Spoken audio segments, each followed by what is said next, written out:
สบายดีท่านผู้ชมพบกับบ่าวชมพูเยนติโก้ระยะสัมภาษณ์ผู้ชมไส้ผลิตภัณฑ์เยนติโก้ของเฮาเนาะ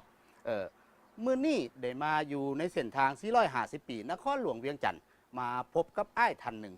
เจ้าสบายดีอ้าย เจ้าสบายดี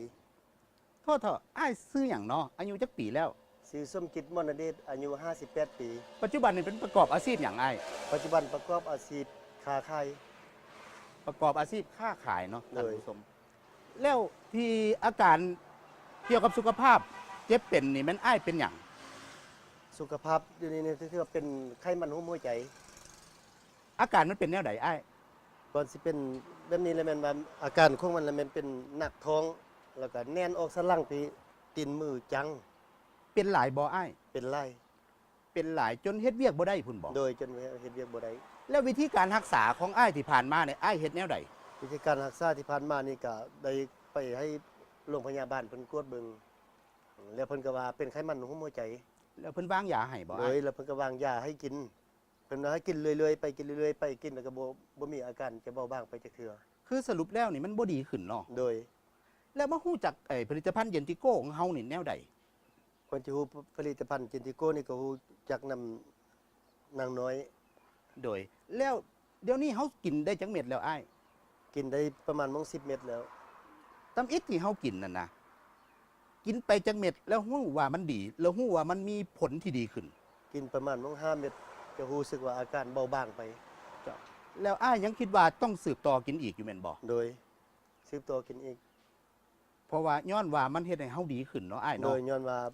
มากินผลิตภัณฑ์จินติโก้นี่จะเฮ็ดให้เฮาเบาบางสุขภาพก็สมบูรณ์ เพราะว่าตามที่เฮาเห็นนี่รู้สึกว่าอ้ายนี่หน้าแดงอองตองขึ้นเนาะ โดย ก็อยากให้อ้ายแสดงความมั่นใจกับท่านผู้ชมที่เพิ่นรับชมอยู่ทางบ้าน ที่เพิ่นยังตัดสินใจบ่ได้เถื่อว่าสิลองใช้ผลิตภัณฑ์เฮาดีบ่หรือสิซื้อมากินดีบ่ว่าของเฮานี่มันดีแนวใดดีแท้บ่แล้วมันเห็นกับตัวอ้ายนี่อยากให้อ้ายแสดงความคิดเห็นเนี่ยอันนั้นเนาะ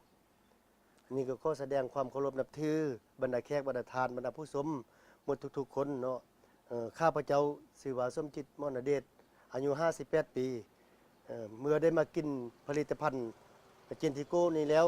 ก็ถือว่าอาการเบาบางขึ้นไปเฮ็ดเวียกก็ได้นอนก็หลับกินข้าวก็แซ่บแล้วก็ไปให้ไปหน้าก็ได้มีสุขภาพแข็งแรงสมบูรณ์กว่าเก่ากว่าที่เป็นผ่านมาหั่นปัจจุบันนี้ข้าพเจ้าแนะนำให้บรรดาแขกบรรดาทานผู้ชมหมดทุกๆคนจงให้พากันมาซื้อยาผลิตภัณฑ์เจนติโก้นี้เอาไปสมไซไปอยู่ไปกินดังข้าพเจ้าที่กินได้ผ่านมานี้ก็ถือว่ามีความเบาบางไปไล่แล้วก็มีความได้ว่าเบาเนื้อเบาตัวไปบ่มีความการเจ็บปวดคือเก่าคือรั่งอีติม โอ้สุดยอดเลยท่านผู้ชมเอาขอบใจอ้าย โดยข้อขอบใจ เจนติโก้บ่อยากให้เสือแต่อยากให้ลองของเขาดี